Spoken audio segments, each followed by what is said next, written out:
Hey guys, welcome to another new video. In this video, we are going to talk about a new concept which is very important in today's our life.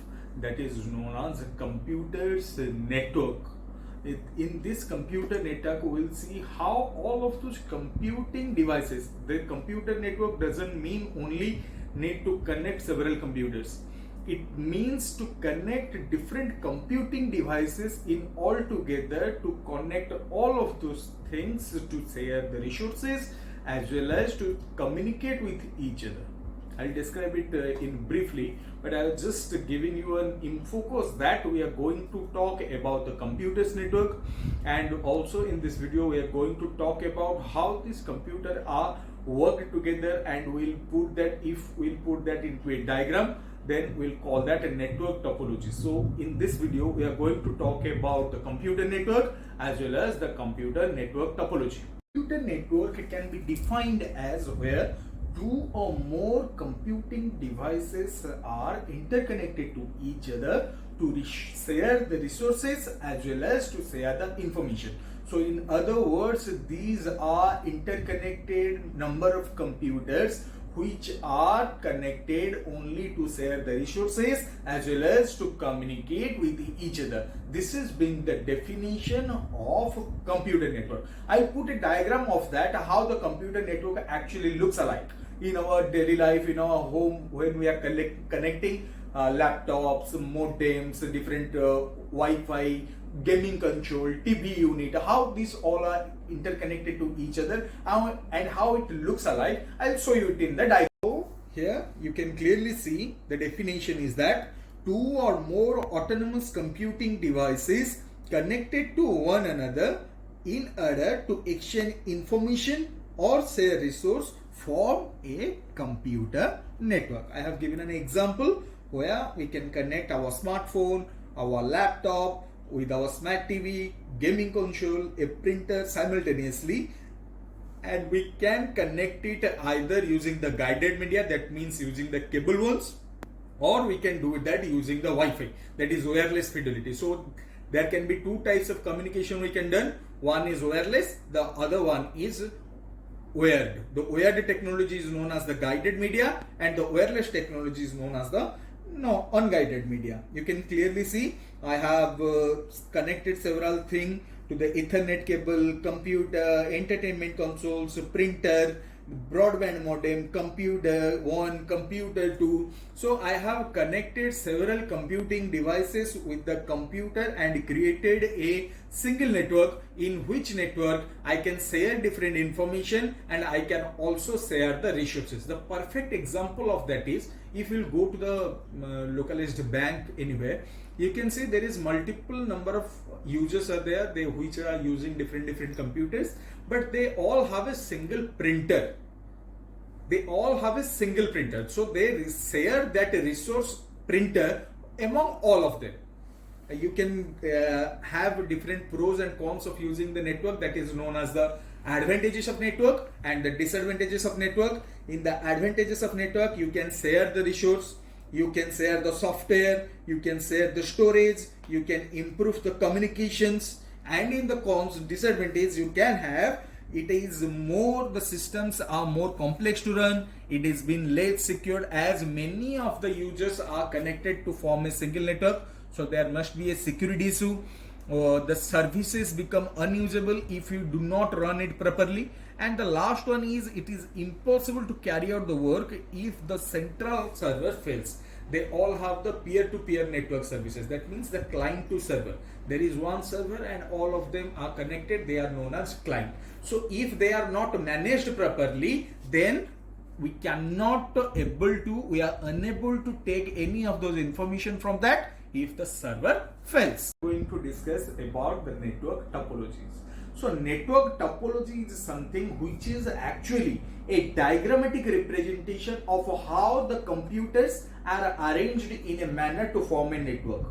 All of those computing devices, in which manner they are connected to form a network, that diagrammatic representation actually known as the network topology. So according to that, there are different types of network topologies. The first one is being the Bosch topology. The second one we will discuss about the ring topology. The third one we are going to discuss about the star topology. The fourth one is being mesh topology, and of course the last one we are going to discuss about the tree topology. In the Bosch topology, actually the computers and all of those computer peripheral devices, all the computing devices that are going to be get connected in that network, they all are connected in a single length data line. There is one data line, and that in that data line all of those computing devices and computer peripherals are interconnected. So in the Bosch topology, as I have told, everything is connected to a single data line. That single data line is known as main channel, and through that main channel every node are connected, and all of those information that will passed in that network, that must be transferred to the main cable first, and the intended node will take that data from the main cable. In the two of these either sides of that main cable, the terminator is present. The terminator terminates all of those old data from that main channel and makes the main cable readily available for the further transmission. And you can see the advantages of Bosch topology are the architecture is very simple and linear, and it can be extended easily on either sides. Any of the number of nodes we can want to connect, we can connect it whenever there is a need. The next one is ring topology. You can guess it from the name actually, the ring. That means all of those nodes are arranged in a manner. Here the term node means it can either be computer or any computing device that are connected in that network. So I'll term it as node. So all of nodes are arranged in a circular manner, or I can say that in a spiral manner. So in this topology, the data travels in either clockwise direction or in anti-clockwise direction. It can either transfer in the clock or in the anti-clockwise direction. And the one more thing, the ring topology, is that it is connected to both of its two neighboring nodes. That means the left side one and the right side one. And if you want to transfer data from one node to another, let me take an example. If I have node A, B, C, D, E and F. If you want to transfer data from A to F, then you must send data A to B, then the B will send the data B to C, then C will send the data to D, the D will send the data to E, and the E will send the data to F. If I am going in the clockwise direction, if I am going in the anti-clockwise direction, then it will transfer the A will transfer the directly data to F. That means the data will travel through the intermediating nodes to travel to its destination node. You can clearly see I have 4 of these computing nodes are connected in the ring topology. Different advantages of ring topology. The cable length is required shorter. It is suitable for optical fiber because the data travels in one direction. And the disadvantages are if one of the node fails, then the total network breaks down. And the second one is the fault diagnosis is very difficult in a network formed using the ring topology. That means we cannot find easily where the actual error is. In star topology, actually the nodes are being connected to one centralized connection. The star manner, you can see one centralized connection is there, which is known as the hub, and from that hub different nodes are get connected. So actually the mechanism is that the hub actually stores all of those information, and if any node wants any of this data, then the hub will transfer the data from hub to the node. Okay, now you can clearly see in the diagram, the star topology, there is one centralized connection which is known as hub, and through that different nodes are interconnected.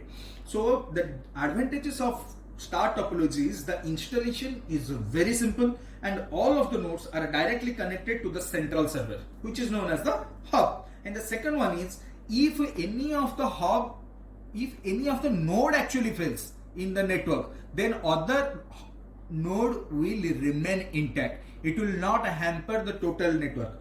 But if the hub fails, then the total network will get breakdown. The last one is it allows different types of cable in the network. The disadvantages are, already I have said one, if the half a server fails, the network is disabled. The total network breaks down. And it is difficult to extend as the new node has to connect all the way to the central node. In mesh topology, each node is connected to more than one node so that it provides an alternative route if the server is busy. If the server is busy, the nodes are directly interconnected to each other using different route, so that if the server fails, it can transmit data through alternative routes. Now you can clearly see there are different nodes which are connected to server using different alternative route. Actually, it is called another thing, and it is called as extension of a P2P networks. The P2P stands for peer-to-peer network. So you can call the mesh topology as an extension to P2P network, peer-to-peer network. Now coming to the advantages, it is very excellent for the long distance networking. And the second one is being the communication is possible through alternative route if one path is busy. That means in any of these conditions, due to alternative routes, we can transmit data from one end to another. The only disadvantages in this topology is the cost of installation, because we need a larger wire length and cable. So the long cable or wire length hence increase the cost of installation, and also it increases the cost of maintenance. It is the only disadvantage of a mesh topology. Topology is actually an extension and variation of Bosch topology. So from the name we can very clearly think of that it is arranged in a tree-like manner. In this topology, the server acts as the root of that tree. In tree topology, its basic structure is inverted like a tree, where the roots act as a server. The roots of that tree acts as a server. In this topology, the node is interlinked from this tree, and if one of this node fails, then it's get detached from that network. We can very clearly get that through that diagram. We'll see, then we'll explain it how it works. You can clearly see here is node 1 up to node 12, where they all are arranged in a branched manner. Okay, so in this topology, the structure is like an inverted tree. In this, the roots acts as a server, and in this tree topology, the node is interlinked in the form of tree. You can clearly see. If one node of this tree topology fails, then the node following that node gets detached from the main tree topology. That means it doesn't hamper the total network if one of them get detached. The advantages of tree is we can easily extend the network whenever there is a need. Any extent we can extend the network. The second one is being the tree topology simulates a hierarchical flow of data, so it is suitable for applications where hierarchical flow of data and control is required. The disadvantages of tree topology are, obviously, we need long cables. We are dependent on the root node. If the root node fails, then the networks forming the sub node and the under node are also fail. So this is all about the network and different types of network topologies.